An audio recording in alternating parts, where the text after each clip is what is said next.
আজকে আলোচনা করব সুক্তি রত্নাবলীর কয়েকটি শ্লোক এবং তার বঙ্গাণু।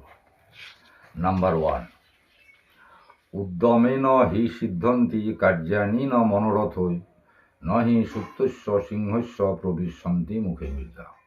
অর্থ হচ্ছে, উদ্যম ছাড়া কোনো কার্য সফল হয় না।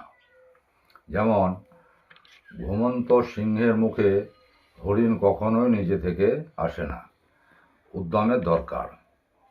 নাম্বার 2, স্বদেশে পূজ্যতে রাজন বিদ্যান সর্বত্র পূজ্যতে। অর্থাৎ রাজা কেবল নিজের দেশেই পূজিত হন, কিন্তু বিদ্যান ব্যক্তি সর্বত্রই পূজিত হন। এখানে বিদ্যাটাকে বড় করে দেখিয়েছে। নাম্বার 3, অপূর্ব কোহবি ভাণ্ডারতব ভারতী দৃশ্যতে ব্যয়ত বৃদ্ধি মায়াতি ক্ষয়াত ব্যয়ত সঞ্চয়াত। অর্থাৎ মা সরস্বতী আপনার ভারতবর্ষে অপূর্ব ভাণ্ডার রয়েছে, যা যতই ব্যয় করব ততই সঞ্চয় হবে, আর যত সঞ্চয় করব ততই ক্ষয় হইবে।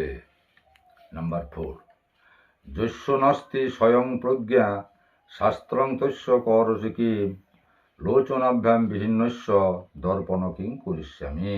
অর্থাৎ যার শাস্ত্রে জ্ঞান নাই, তার সামনে যদি শাস্ত্র আলোচনা করা যেমন ব্যর্থ, তেমনি যাহার 2 চোখ অন্ধ, তার সামনে যদি আয়না ধরা যায় সেটাও কোনো অর্থ নাই তার।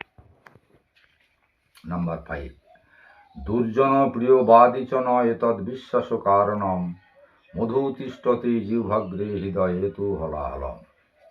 অর্থ হচ্ছে, দুষ্ট লোকের মিষ্ট কথা বিশ্বাস করতে নাই, কারণ তাহাদের জিহ্বার অগ্রভাগে মধু থাকে এবং ভিতরে থাকে তীব্র বিষ। নাম্বার 5, সর্প ক্রূর খল ক্রূর সর্পাৎ ক্রূরতর খল মন্ত্র ঔষধি বস সর্প খল কেন নিবাসতে। অর্থাৎ সাপ হিংস্র, খল ব্যক্তিও হিংস্র। মন্ত্র ঔষধের দ্বারা সাপকে বশীভূত করা যায়, কিন্তু খল ব্যক্তিকে কোনোভাবেই বশীভূত করা যায় না। নাম্বার 7, অতি দর্পে হতা লঙ্কা অতি মানে চকৌরবা অতি দানে বলির বদ্ধ সর্বমতি অন্তর্গঠিত।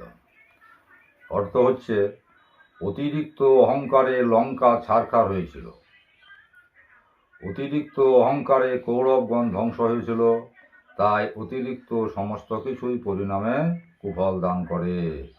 এখানে বলছে অতি শব্দটাই খারাপ, অতিরিক্ত কোনো কিছুই করিতে নাই। নাম্বার 8, তমসো মা জ্যোতির্গময় মৃত্যুর মা অমৃতং গময়। অর্থ হচ্ছে, আমাকে অন্ধকার হইতে আলোয় নিয়ে যাও, মৃত্যু হইতে অমরত্বে নিয়ে যাও। এটা ঈশ্বরকে প্রার্থনা করার জন্য।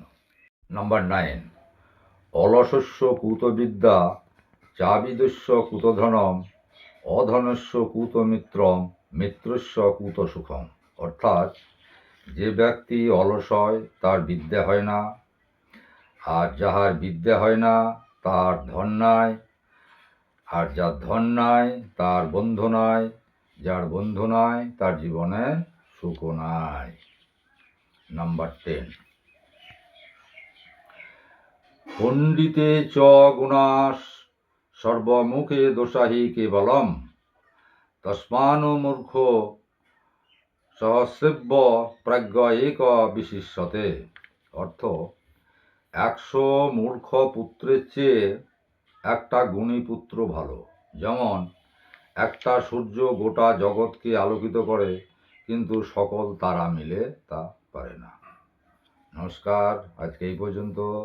যদি চ্যানেলটি ভালো লাগে তাহলে অবশ্যই সাবস্ক্রাইব করুন।